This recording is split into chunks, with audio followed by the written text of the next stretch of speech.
5 মে শাপলা চত্বরে যে হেফাজতে ইসলামের উপরে গণহত্যা চালানো হয়েছিল তারই প্রতিবাদে বাংলাদেশ ইসলামী ছাত্র শিবিরের আজকের মানববন্ধন। 2013 সালের 5 মে শাপলার গণহত্যার প্রতিবাদে এবং বিচারের দাবিতে আজকের এই প্রিয় ভাইরা, আমরা অত্যন্ত দুঃখ ভারাক্রান্ত হৃদয় নিয়ে আজকে এখানে দাঁড়িয়েছি। শাপলার গণহত্যার আজকে 1 যুগ পার হলেও এখন পর্যন্ত দৃশ্যমান কোন বিচার আমরা দেখতে পাইনি। অন্তর্বর্তীকালীন সরকার 9 মাস পার হলেও এখন পর্যন্ত আলেমদের উপর যে নির্বিচারে হত্যা সহ 2006 সালে 28 অক্টোবর পল্টনে ইসলামী ছাত্র শিবিরের নেতৃবৃন্দের উপর নির্বিচারে হত্যা, 2013 সালের 28 ফেব্রুয়ারি আল্লামা দেলোয়ার হোসেন সাঈদীর বিরুদ্ধে মিথ্যা রায়ের প্রতিবাদে প্রায় 2 শতাধিক মুসলমানদের উপর নির্বিচারে হত্যা, 13 মে 5 মে শাপলার গণহত্যা সহ জুলাই আগস্টের গণহত্যার এখন পর্যন্ত কোন দৃশ্যমান বিচার আমরা দেখতে পাইনি। আলেম সমাজকে হত্যা করা হয়েছিল এবং এই হত্যা করার পরবর্তী সময়ে সরকারি দলের যেই এটা দিয়ে তাদের যে গুরুত্বপূর্ণ কথাবার্তা ছিল, আজকে 1 যুগের অধিক পার হয়ে গেলেও আমরা দৃশ্যমান কোন বিচার দেখতে পাইনি। আমরা আজকে এখানে দাঁড়িয়ে এর সুস্থ তদন্ত এবং বিচার দাবি করছি। তাদেরকে যে অত্যাচার করেছে, অত্যাচারের মাধ্যমে তারা প্রমাণ করেছে তারা বাংলার সাধারণ জনগণের বিরুদ্ধে, আওয়ামী সরকার প্রমাণ করেছে তারা বাংলার কমিউনিটি সরকার বিরুদ্ধে। তাই আমরা বলতে চাই, অনতি বিলম্বে বিচার বিভাগীয় তদন্ত কমিটি গঠন করে এই প্রশাসনে যারা শত্রু ছিল, তারা দোষর ছিল, তাদেরকে বিচারের আওতায় আনতে হবে। আমরা মুক্তি পেয়েছি, আমরা স্বাধীনতা পেয়েছি, সেই আত্মত্যাগকে শুরু করে রাখা হচ্ছে।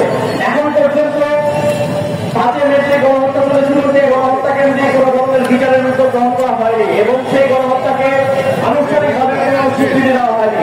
আমরা আজকের এই আয়োজন থেকে দাবি জানাতে চাই, দ্রুত সময়ের ভেতরে আনুষ্ঠানিকভাবে এই গণহত্যাকে স্বীকৃতি দেওয়ার মাধ্যমে যে বিচার প্রক্রিয়া রয়েছে সবাই জানেন যে 2013 সালের 5 মে সারা বাংলাদেশ থেকে দল মত নির্বিশেষে ইসলামের মৌলিক কিছু দাবি আদায়ের লক্ষ্যে এই শাপলা চত্বরে হেফাজত ইসলামের ব্যানারে বড় একটি আয়োজন হয়।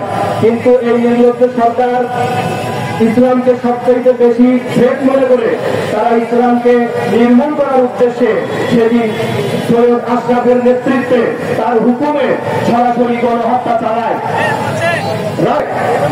সংসদে দাঁড়িয়ে বলতে পারে যে তাদের গায়ে রোগ লেগে তারা শুয়েছিল যখন প্রশাসনের লোকজন এসে উঠে জোর মেরেছে। এত বড় নির্লজ্জ একজন সর্বোচ্চ একটা রাষ্ট্রের নেতা কোনদিন কোন রাষ্ট্রে দেখা যায়নি। পেয়েছে যে তারা তাদের অধিকার আদায়ের জন্য যে আন্দোলন করেছিল, সেই আন্দোলনে এতজনকে হত্যা করেছে, এর মাধ্যমে প্রদর্শন করতে দিয়েছিল।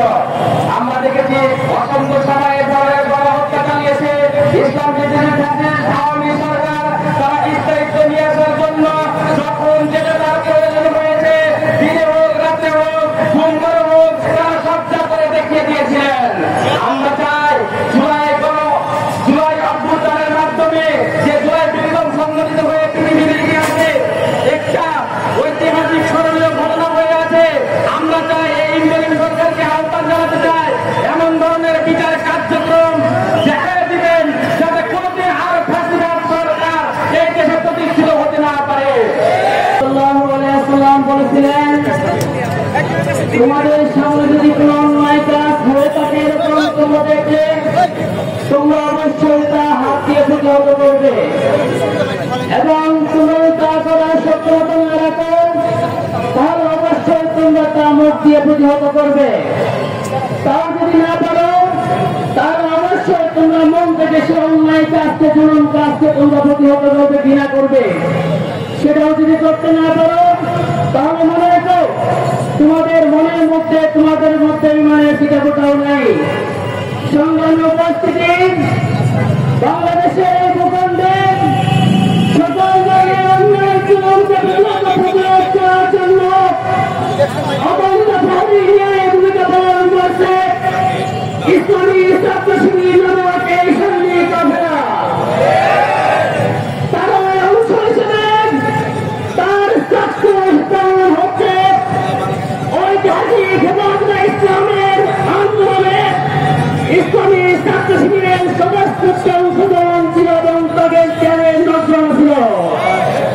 সংগ্রামী উপস্থিতি আমি দুঃশাসনের 16 বছর তারা সর্বোচ্চ চেষ্টা করছে বাংলাদেশের এই ভূখণ্ডের মুসলমানদেরকে দুর্বল করে রাখার জন্য